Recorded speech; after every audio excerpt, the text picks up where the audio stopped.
Capítulo 14. ¿Y qué me decís de Dios? Un día, cuando el sol se ocultaba en el occidente y se teñía el cielo de carmesí y púrpura, una lúgubre procesión de flagelantes avanzó lentamente por las calles empedradas cercanas a la taberna del Pelícano. Eran seres de rostros desencajados, de cuerpos cubiertos de harapos ensangrentados, arrastrando los pies al ritmo de los cánticos que elevaban al cielo, clamando por el perdón divino. Los latigazos resonaban en el aire como truenos secos. Cada golpe arrancaba gemidos de dolor y súplicas desesperadas: misericordia, Señor, misericordia, perdónanos, oh Dios de justicia.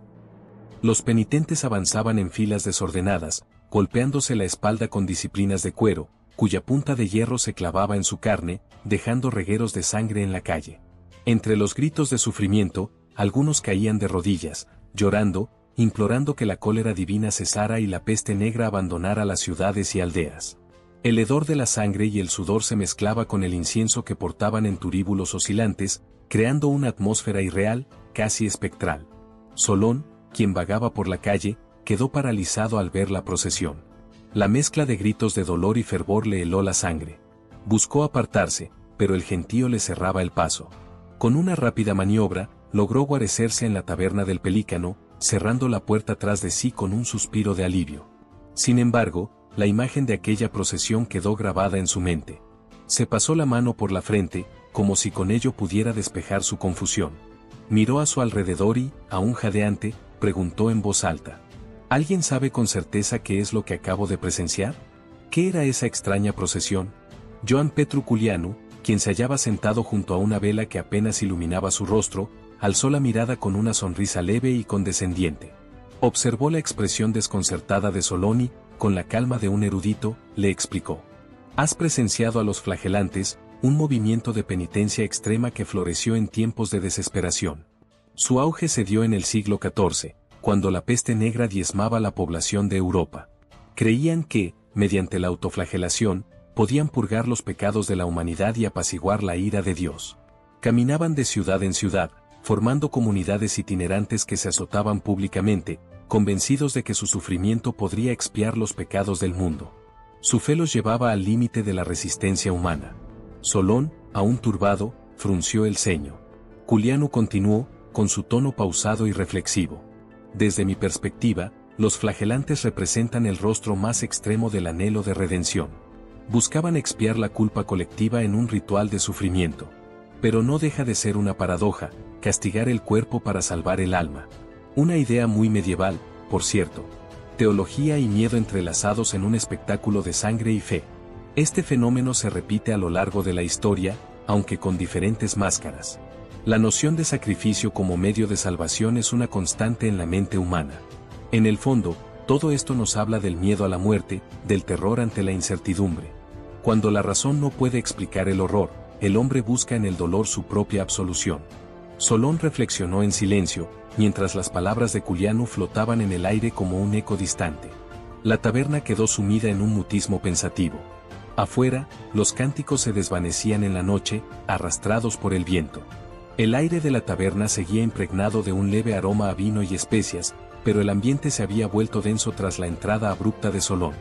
Aún jadeante, su mente daba vueltas a lo que había presenciado y la explicación que le ofrecieron. Sin embargo, no todos en la taberna compartían la serenidad de Culianu. Georges Dumézil, que hasta entonces había permanecido en las sombras, levantó su copa y esbozó una leve sonrisa antes de intervenir. Es interesante, Culianu, pero permíteme añadir una capa más a tu análisis. Lo que has descrito no es solo una práctica medieval de expiación. En realidad, responde a una estructura mucho más antigua de pensamiento mítico. En muchas sociedades indoeuropeas, el sacrificio tiene una función de regeneración del orden cósmico. Los flagelantes, aunque cristianos, replican algo que encontramos en antiguos ritos védicos y en la concepción romana de la devotio. El hombre se inmola simbólicamente para restablecer la armonía entre lo humano y lo divino. No buscan solo redención, buscan darle sentido al sufrimiento. Solón, que aún trataba de ordenar sus pensamientos, lo miró con atención. ¿Darle sentido al sufrimiento? ¿Y si el sufrimiento no tiene sentido alguno? Preguntó en voz baja, más para sí mismo que para Dumézil. Antes de que el erudito pudiera responder, una carcajada seca resonó en la taberna. Diógenes, el tabernero, apoyado contra el umbral de la puerta, sacudió la cabeza con una sonrisa irónica.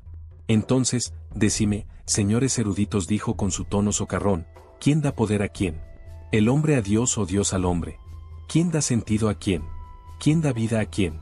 Porque, a mi parecer, si hay algo más absurdo que la procesión de flagelantes, es la idea de que ese Dios necesita sus latigazos para calmar su cólera.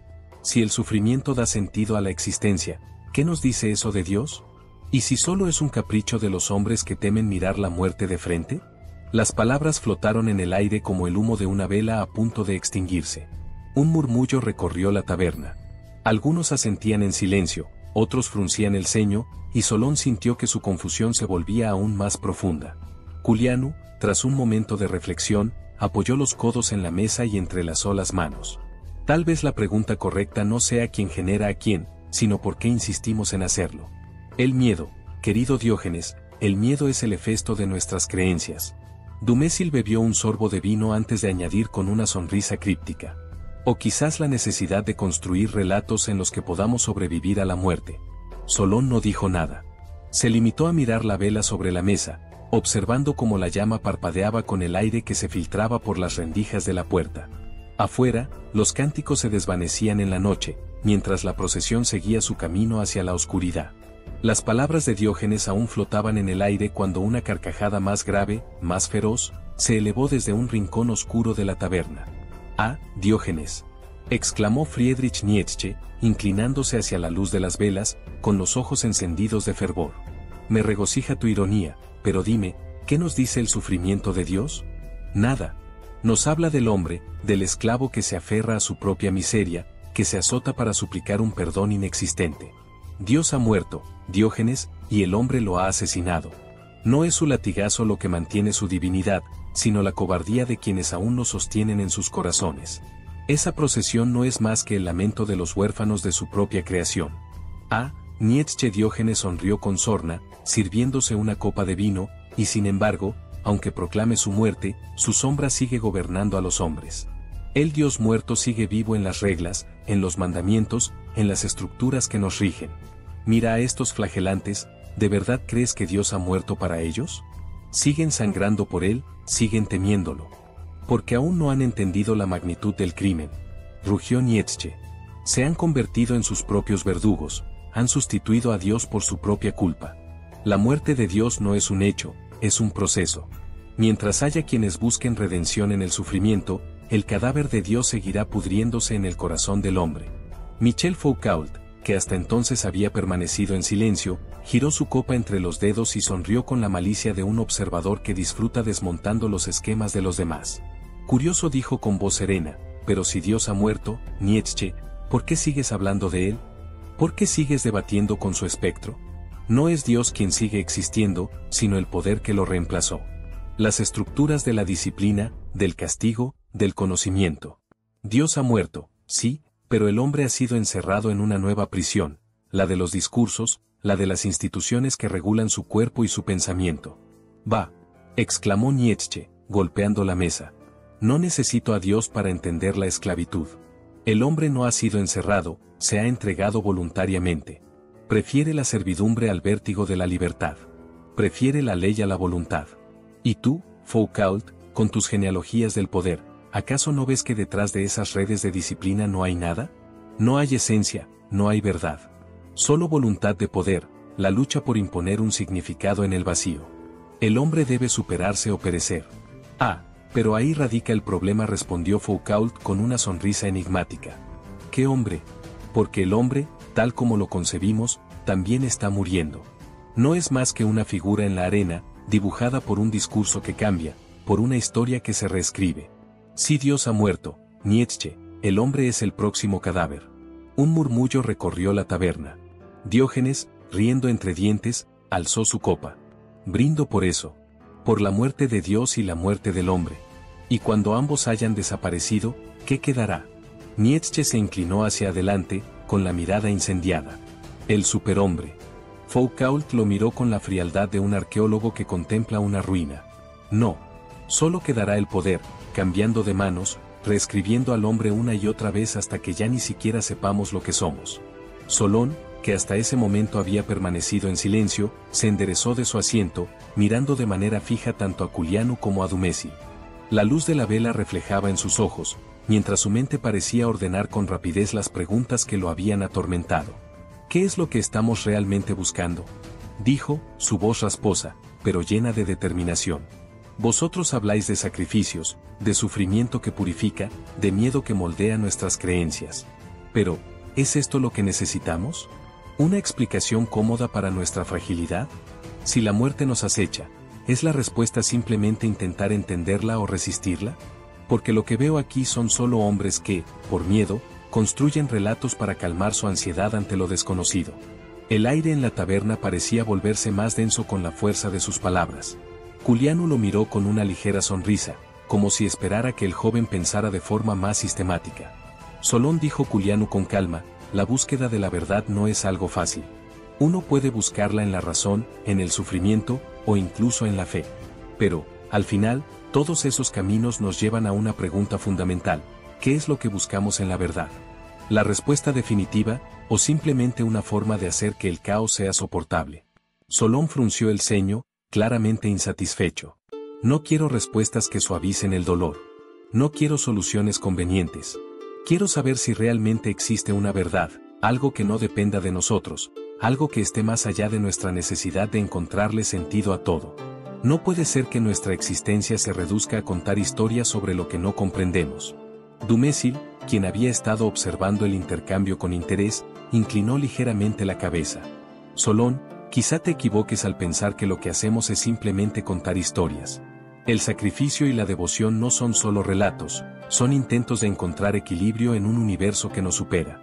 La verdad no siempre es algo que se encuentre en la claridad, a veces se encuentra en el caos. Pero Solón no dejó que la respuesta se deslizara fácilmente.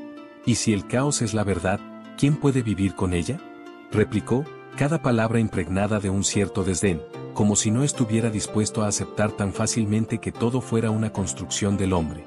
Su voz se elevó un poco, como si su pasión hubiera comenzado a desbordarse. Si lo único que tenemos es un relato, ¿no estamos simplemente creando una burla de la vida? Ese es el propósito de nuestra existencia, crear narrativas que nos tranquilicen mientras nos dirigimos al vacío. En ese momento, Diógenes, que había estado observando en silencio, no pudo evitar soltar una risa cínica. «Ah, qué bien», dijo, cruzándose de brazos. «Ahora tenemos al filósofo del caos en nuestra mesa. Pero dime, joven Solón, si desechas todas esas historias, todas esas creencias que nos dan sentido, ¿qué nos queda? El vacío, como tú dices, o algo peor, la indiferencia del universo. ¿Es esa la verdad que buscas?». Solón lo miró fijamente, sus ojos brillando con una mezcla de desafío y curiosidad. «Quizás no busco la verdad que todos buscan», respondió, en voz baja, casi como si hablara para sí mismo. «Tal vez mi búsqueda no sea por respuestas, sino por comprender qué somos cuando ya no hay respuestas que nos consuelen. ¿Acaso no es eso lo que define nuestra humanidad? La capacidad de cuestionar todo, incluso la existencia misma». La puerta de la taberna se abrió de golpe, y en la penumbra de la noche entró una figura de mirada penetrante y postura desafiante, Jean-Paul Sartre. La atmósfera en la taberna cambió inmediatamente, como si un peso filosófico se hubiera agregado al aire. Sartre observó a los presentes con una ligera sonrisa, su mirada profunda y analítica, y se acercó sin vacilar a la mesa donde todos discutían. «Parece que he llegado justo a tiempo», comentó Sartre con una ironía sutil, tomando asiento sin esperar invitación. Solón, quien había estado sumido en sus pensamientos, no tardó en tomar la palabra, como si hubiera estado esperando el momento exacto para lanzar las preguntas que llevaba en mente. «Bien, dado que todos estamos aquí tratando de desentrañar los misterios del sufrimiento, la fe y la salvación», dijo Solón, mirando a cada uno de los presentes, «dejémonos llevar por las preguntas que nos permitan indagar sobre la forma, si es que no podemos conocer el fondo». Los ojos de los pensadores se volvieron hacia él, y la conversación tomó un giro más filosófico y provocador. ¿Es el sufrimiento una forma de alcanzar la salvación, o simplemente un mecanismo de control social?, preguntó, mirando primero a Culianu, cuya expresión no se alteró. Culianu, quien había estado en silencio, alzó la vista y respondió con calma. «La idea de que el sufrimiento tiene un propósito redentor es algo que pertenece tanto a la religiosidad medieval como a los sistemas de control social. Pero no es solo una estrategia de control. En su núcleo, representa la desesperación del hombre ante lo incontrolable. La salvación, al final, no es más que una interpretación de ese sufrimiento, una forma de otorgarle significado. Solón asintió lentamente, pero no dejó que la conversación tomara un respiro. ¿Y qué dice la necesidad de expiar los pecados mediante el sufrimiento sobre nuestra comprensión de lo divino y la justicia de un ser superior? Preguntó a todos, esperando que alguien contestara. Sartre, sin dudarlo, tomó la palabra. La idea de la expiación es inherente a la concepción religiosa de un ser superior que castiga y recompensa. Pero para mí, todo esto habla más de la libertad humana que de la justicia divina. Al final, el hombre, al sufrir, se enfrenta a su propia existencia. La expiación no es algo que venga de un ser superior, sino de nuestra conciencia de nuestra propia libertad y las consecuencias de nuestras acciones. Nos culpamos porque necesitamos asumir responsabilidad, pero eso no es lo mismo que una justicia divina. Solón reflexionó por un momento antes de continuar. ¿Y si la fe está basada en el miedo a la muerte o a la ira divina, puede ser verdaderamente genuina? Preguntó, esta vez mirando a Dumézil. Dumézil, que había estado observando en silencio, no tardó en responder. La fe no depende del miedo, sino de la necesidad de crear orden en el caos. Si la fe está fundamentada solo en el miedo, entonces es una fe débil, que no sobrevive ante la incertidumbre. La fe genuina surge del deseo de comprender el mundo, no de someterse a la amenaza del castigo. Solón, sintiendo la tensión intelectual en el aire, continuó con otra cuestión. ¿Es el sacrificio una forma de restablecer el orden cósmico o simplemente una necesidad humana de encontrar sentido en el caos? Preguntó Solón, mirando ahora a Sartre, quien se encontraba pensativo, fumando lentamente. Sartre, tras un largo silencio, dejó caer la colilla de su cigarro en el cenicero, mirando fijamente a Solón. Su voz, siempre llena de peso existencial, respondió con calma. El sacrificio, como todo en nuestra existencia, no es una forma de restablecer el orden cósmico. La idea de un orden cósmico es precisamente una ilusión. Para nosotros, los humanos, el sacrificio es un acto de libertad, una respuesta al absurdo de la vida. No lo hacemos para restaurar el cosmos, sino para enfrentar la angustia de una existencia sin significado intrínseco. En el fondo, todo sacrificio es un intento de dotar a la vida de algo que no tiene propósito. Pero, como siempre, el intento fracasa. Solón, sintiendo la profundidad de la respuesta, pero queriendo ir más allá, continuó. Entonces, si el sacrificio no tiene sentido cósmico, ¿es solo una construcción humana para encontrar significado en lo que parece caótico? Preguntó, con la mirada fija en Sartre, esperando una reacción. Sartre, alzando una ceja, sonrió ligeramente, su tono impregnado de la misma seriedad de siempre. Exactamente. El sacrificio no es más que el eco de nuestra necesidad de darle sentido a lo absurdo, de enfrentar el vacío existencial, en este caso los hombres que van en la calle flagelando, que, aunque lo hagan no con ellos se dejan de sentir los estragos de la peste negra. Lo único que obtenemos es una aceptación del caos, y al mismo tiempo, una reafirmación de nuestra libertad frente a él. Solón asintió, su mirada se dirigió ahora a Culianu, esperando una respuesta. Y por último dijo, con voz serena pero firme, ¿qué implica que la humanidad busque dar sentido a la existencia a través de relatos míticos y religiosos? Culianu, como un erudito experimentado, respondió con una reflexión profunda. Los relatos mitológicos y religiosos son los intentos humanos por trascender la finitud de la existencia. En el fondo, todos los mitos y religiones buscan lo mismo, una explicación para la vida, una forma de enfrentar lo que no comprendemos. Son las herramientas que hemos creado para manejar lo inabarcable, para enfrentar la realidad del sufrimiento y la muerte. Solón se quedó en silencio un momento, mirando la vela parpadeante, como si buscara algo en el reflejo de la llama. Entonces, ¿es todo esto solo una construcción? Preguntó, más para sí mismo que para los demás. Estamos todos atrapados en relatos que nos han sido dados, pero que no son más que intentos de cubrir la verdad absoluta, una verdad que tal vez no podamos alcanzar. Entonces todo quedó en suspenso, Solón, y su mirada profunda y su tono de quien habla desde la esencia misma de la duda y la búsqueda, se levanta en medio de la taberna. Sus palabras fluyen como un torrente que desafía las convenciones, tocando el alma de los presentes con la sinceridad de quien ya no teme afrontar las sombras. Con voz serena pero firme, exhortó. Es curioso, amigos míos, como las calles están llenas de hombres de túnicas blancas que caminan cubiertos de sangre y, como si el paso de unos y otros fuera solo la representación de un ciclo que se repite sin cesar. Nos decimos a nosotros mismos que es el final de un camino, o quizá el comienzo de otro. Pero hoy les digo que el ciclo no es un eterno retorno de lo mismo, sino un momento, un instante preciso en el que el hombre debe transformarse. El tiempo ha llegado, el tiempo de un nuevo régimen. No uno basado en la superstición ni en el miedo, ni siquiera en esas viejas creencias que a veces nos arrastran sin fundamento. Hoy, la fe debe ser diferente, la fe debe estar anclada en la razón, en el conocimiento de causa. Solón hace una pausa, como si meditar cada palabra fuera esencial para el peso que éstas tienen en el momento. Luego continúa, citando de manera casi inconsciente las palabras de Unamuno, cuya reflexión le resuena con fuerza. La fe no consiste en la creencia en lo que no se ve, sino en la fuerza de lo que se sabe. Miguel de Unamuno lo expresó con claridad. La fe no puede seguir siendo un refugio para el desconocimiento, no debe ser la sombra que cubre la luz de la razón. La verdadera fe, la fe que necesitamos, es aquella que surge de la comprensión profunda, aquella que no se apoya en lo sobrenatural, sino en la capacidad humana de cuestionar, entender y transformar. Finalmente, Solón, con un aire de resolución, agrega su propio lema, que como un eco, se imprime en la conciencia de los presentes. Hoy, hombres que cruzan la calle y miran al cielo con capuchas blancas y sangre en la piel, no están simplemente siguiendo un ciclo predestinado. Están al borde de una transformación, al borde de una nueva era. Les digo, es tiempo. Tiempo de un nuevo régimen, donde la fe no sea el refugio del ignorante, sino el sendero iluminado por la razón. El hombre debe obrar según dicte la razón, y con ello, sus actos dejarán de ser meros reflejos del temor y la oscuridad. El hombre será finalmente libre. Los semblantes de los hombres que rodeaban la mesa de Solón eran un reflejo de la turbulencia de sus palabras. Algunos inclinaban la cabeza, como si intentaran asimilar lo que habían escuchado, con la mirada fija en el vacío, en un punto incierto más allá de la taberna. Otros fruncían el ceño, con la expresión de quien lucha contra una idea que, aunque rechazada en la superficie, ha comenzado a enraizarse en el pensamiento.